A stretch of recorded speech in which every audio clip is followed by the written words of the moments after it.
A medida que la sombra de la guerra se cernía sobre Europa, en los laboratorios de una compañía farmacéutica alemana llamada Temmler-Werke, se gestaba una innovación de consecuencias imprevisibles. En 1937, presentaron una inofensiva pastilla blanca llamada Pervitin, disponible en cualquier farmacia sin necesidad de receta. Pero en su interior latía un compuesto de una potencia formidable, clorhidrato de metanfetamina. Era, en esencia, cristal legalizado y al alcance de todos. Aunque la metanfetamina había sido sintetizada por primera vez en Japón en 1893, la versión de Temmler se consolidó como la definitiva. La publicidad prometía energía inagotable, confianza, una concentración afilada e incluso la pérdida de peso. Su popularidad se disparó entre amas de casa, estudiantes y obreros que buscaban un impulso para sobrellevar sus jornadas. Pronto, ese poder para desafiar los límites humanos llamaría la atención de una fuerza mucho más oscura. El estamento militar nazi observó con fascinación los efectos del Pervitin. Vieron cómo borraba el cansancio, agudizaba los sentidos y disolvía el miedo en quienes lo consumían. Una pregunta inquietante comenzó a resonar en los cuarteles. ¿Y si nuestros soldados llevaran esto al campo de batalla? Se iniciaron las primeras pruebas, y los resultados fueron tan asombrosos como aterradores. Los soldados que tomaron Pervitin ya no necesitaban dormir. El hambre desaparecía. Podían marchar durante kilómetros sin descanso y combatir con una ferocidad inhumana, sin vacilar ni quebrarse bajo la presión del combate. Los hombres parecían transformarse en autómatas de carne y hueso, despojados de sus fragilidades. El soldado ideal, infatigable y sin miedo, parecía estar al alcance de una simple prescripción. Impresionado, el alto mando nazi oficializó su uso en 1939, ordenando la producción a gran escala para el ejército. Los médicos militares lo aclamaban como el potenciador de rendimiento definitivo, y las revistas médicas del régimen publicaban artículos que elogiaban su capacidad para aumentar el espíritu de lucha y la disposición a asumir riesgos. Para abril de 1940, mientras Alemania preparaba la invasión de Francia, el Pervitin era ya una pieza central de la estrategia bélica. Se distribuyeron 35 millones de tabletas solo para esa campaña. Los soldados ingerían 2 o 3 pastillas y permanecían despiertos durante 2 o 3 días consecutivos, conduciendo tanques toda la noche con una precisión perfecta o marchando más de 50 kilómetros sin detenerse.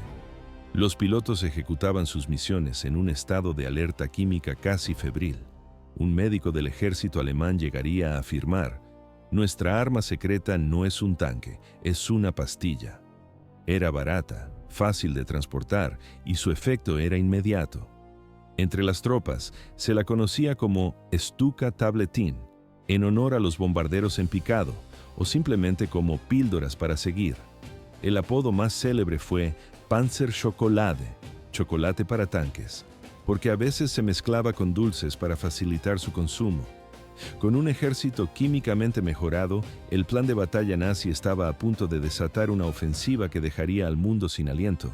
El estruendo de los motores y el silbido de los bombarderos anunciaban una nueva era de destrucción. Una táctica que conmocionó al mundo, bautizada como Blitzkrieg, la guerra relámpago.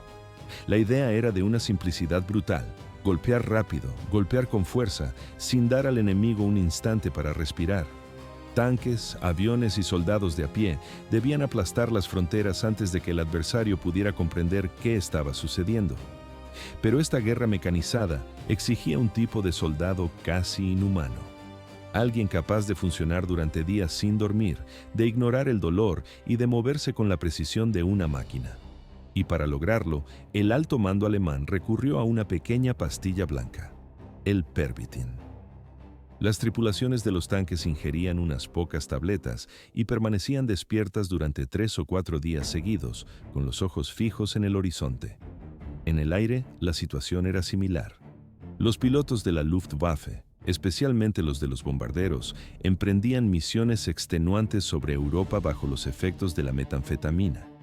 Algunos volaban durante 8 o 10 horas, soltaban su carga mortal y regresaban a la base sin descanso. En tierra, la intensidad era igual de brutal. Soldados de infantería marchaban durante 36 horas o más, cargando equipo pesado a través de bosques, nieve o lodo, y aún conservaban la energía para combatir. Hubo quienes cubrieron más de 80 kilómetros en solo 2 días. Gran parte de esta ofensiva sobrehumana tuvo lugar durante la invasión de Francia. Quizás el ejemplo más célebre ocurrió en mayo de 1940, durante el avance a través del bosque de las Ardenas, un terreno que se suponía infranqueable para los tanques.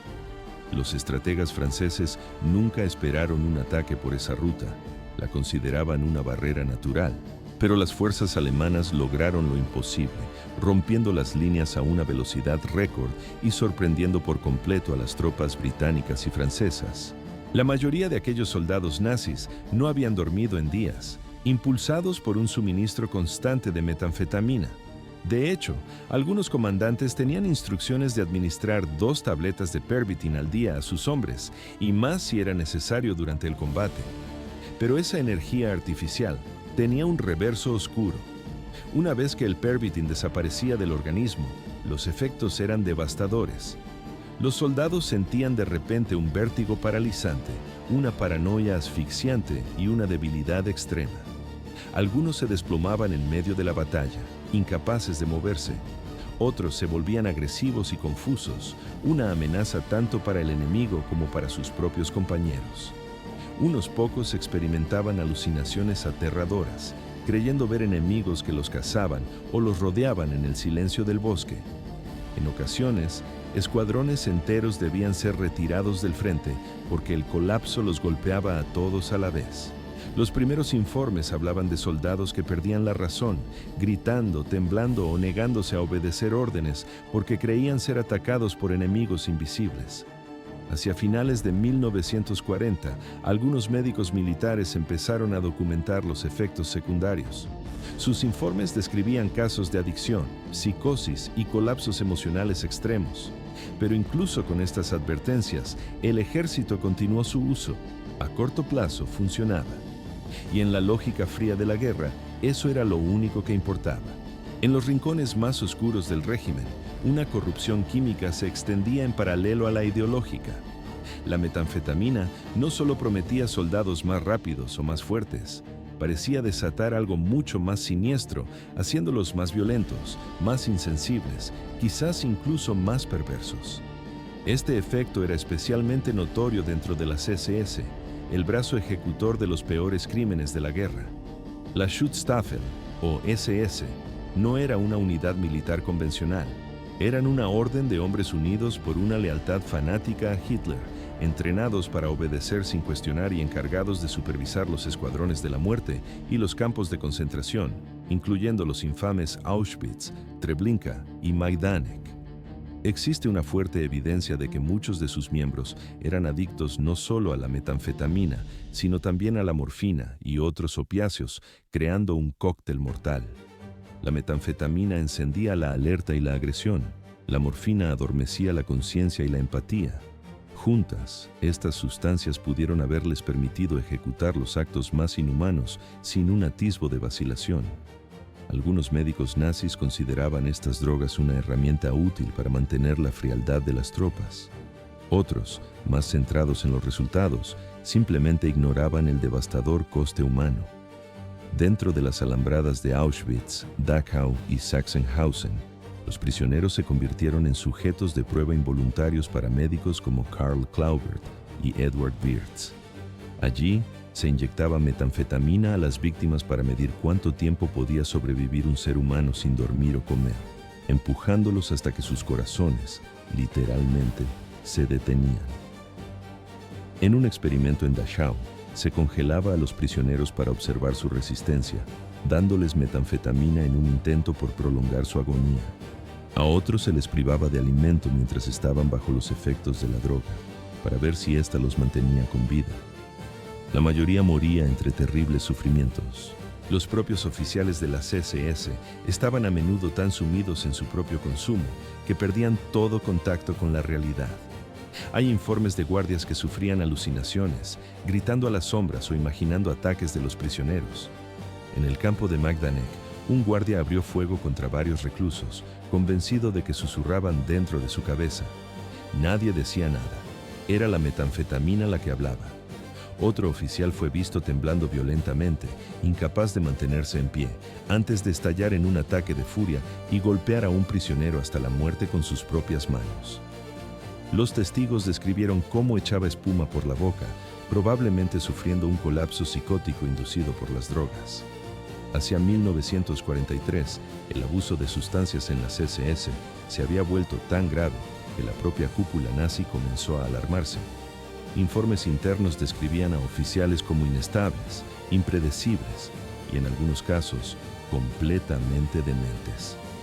Ya no solo seguían órdenes, se entregaban a salvajes actos de violencia personal, pero para entonces era demasiado tarde. Aunque el alto mando intentó frenar el uso de Pervitin, especialmente entre las SS, el daño ya estaba hecho. Aquellos hombres eran adictos y sus mentes se desmoronaban. Es fácil pensar que solo la ideología hizo a los nazis tan crueles, pero las drogas parecen haber jugado un papel fundamental. La metanfetamina no creó el odio, pero sí borró la delgada línea que aún separaba la obediencia de la barbarie absoluta. Les dio la energía, el enfoque y la furia para ejecutar actos que ninguna persona en su sano juicio podría sostener, ni por tanto tiempo ni con tal nivel de brutalidad. Y en el centro de esta tormenta de ideología y química se encontraba un solo hombre. Lejos del estruendo de los frentes de batalla, en la intimidad de sus aposentos, se libraba una guerra silenciosa. No era solo su ejército el que se movía impulsado por estimulantes. El propio Führer dependía de una dosis diaria para funcionar, una necesidad que se había vuelto una rutina inquebrantable. El hombre que le proporcionaba este alivio químico era su médico personal, Theodor Morell. Para muchos en el círculo íntimo de Hitler, Morell era una figura dudosa, un charlatán con bata blanca. Pero para el Führer era un salvador. Cada dolor de cabeza, cada calambre estomacal o simple sensación de fatiga era una oportunidad para una nueva inyección, un remedio que Hitler no solo aceptaba, sino que exigía, convencido de que cada pinchazo lo hacía más fuerte. Entre 1941 y 1945, las jeringuillas de Morell le administraron más de 80 sustancias distintas. Algunas eran simples vitaminas, pero la gran mayoría componían un cóctel farmacológico de una potencia aterradora. Lo que hoy sabemos es que recibía regularmente mezclas que incluían metanfetamina, en dosis que distaban mucho de ser pequeñas. A esto se sumaba el Leukodal, un opioide con una potencia similar a la oxicodona actual, y el Pervitin, el mismo estimulante que consumían sus soldados. Para sus problemas de garganta y sinusitis, se le aplicaban tratamientos a base de cocaína. Durante el día, inyecciones de cafeína y glucosa lo mantenían enérgico y alerta, mientras que por la noche, los barbitúricos intentaban sofocar la ansiedad y forzar un sueño que no llegaba. En uno de los giros más extraños de este régimen, Morell llegó a inyectarle extracto de semen de toro, convencido de que aumentaría su vigor y resistencia.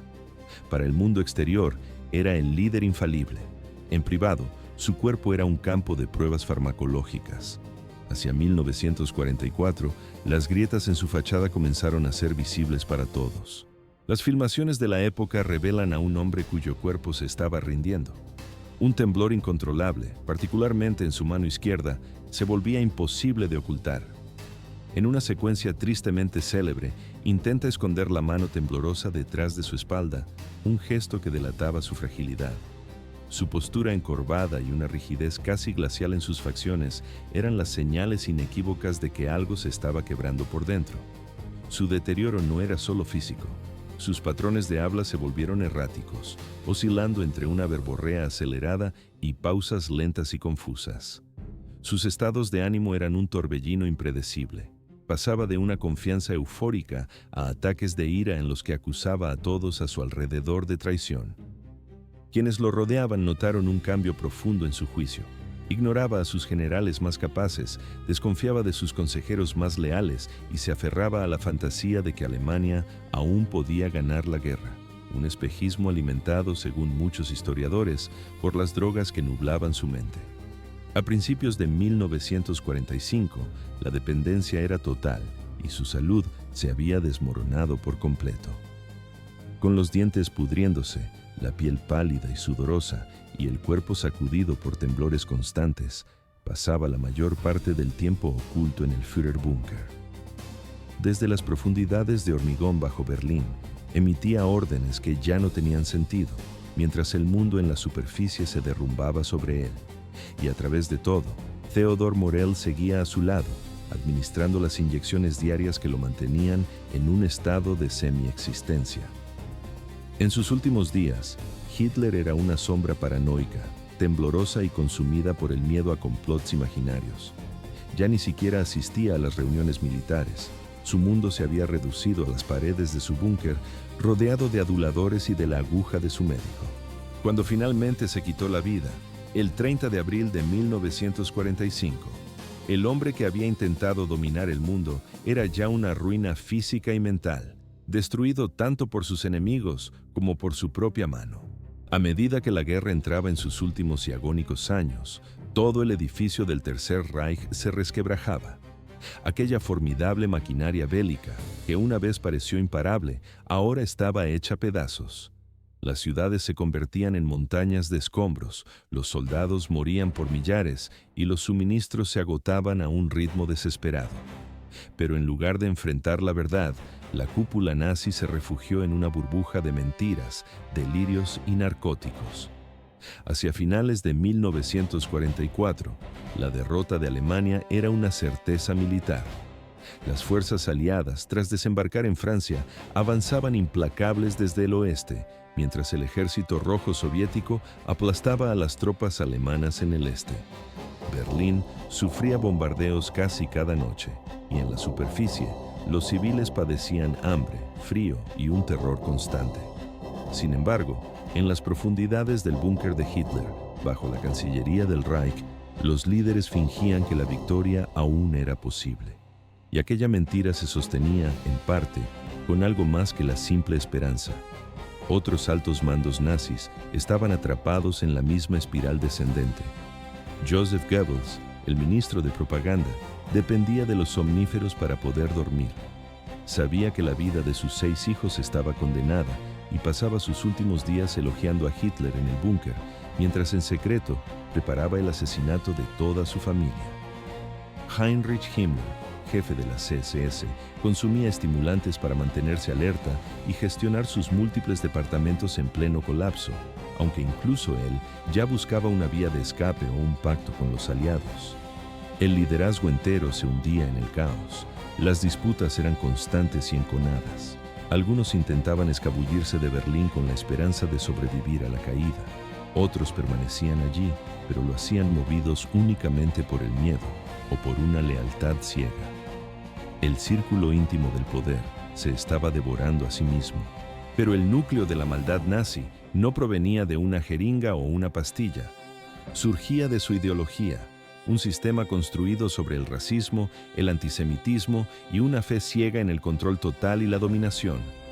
Las decisiones de invadir países, aniquilar poblaciones enteras y construir campos de exterminio fueron tomadas por hombres que creían fervientemente en esa doctrina. Los fármacos no crearon el odio, pero sí lo agravaron de una forma aterradora. La metanfetamina no causó la Segunda Guerra Mundial, pero hizo que la maquinaria bélica nazi fuera más rápida, más agresiva y mucho más difícil de detener. En manos de un régimen ya entregado a la violencia, actuó como combustible arrojado sobre un incendio voraz. Tras la guerra, el mundo comenzó a desenterrar lentamente la magnitud del consumo de drogas en las filas nazis. Millones de pastillas producidas, registros médicos, testimonios y documentos militares oficiales confirmaron lo que durante mucho tiempo pareció un simple rumor. Una parte sustancial del ejército nazi, desde soldados rasos hasta oficiales de alto rango, había consumido drogas de forma sistemática. Las cenizas de la guerra aún estaban calientes, pero algunas de sus creaciones más oscuras ya buscaban una nueva vida en la paz que comenzaba a nacer. La caída de Alemania en 1945 no fue el final para el pervitin. La sustancia simplemente se despojó de su uniforme militar para adoptar una nueva identidad civil, lejos de los campos de batalla. En las décadas de los 50 y 60, resurgió en Estados Unidos bajo el nombre comercial de Ovitrol, promocionado como una píldora energética y para la pérdida de peso. Con el tiempo, una ligera modificación en su fórmula daría lugar a un nombre que hoy resulta mucho más familiar: Adderall, un fármaco ampliamente utilizado para tratar el TDAH.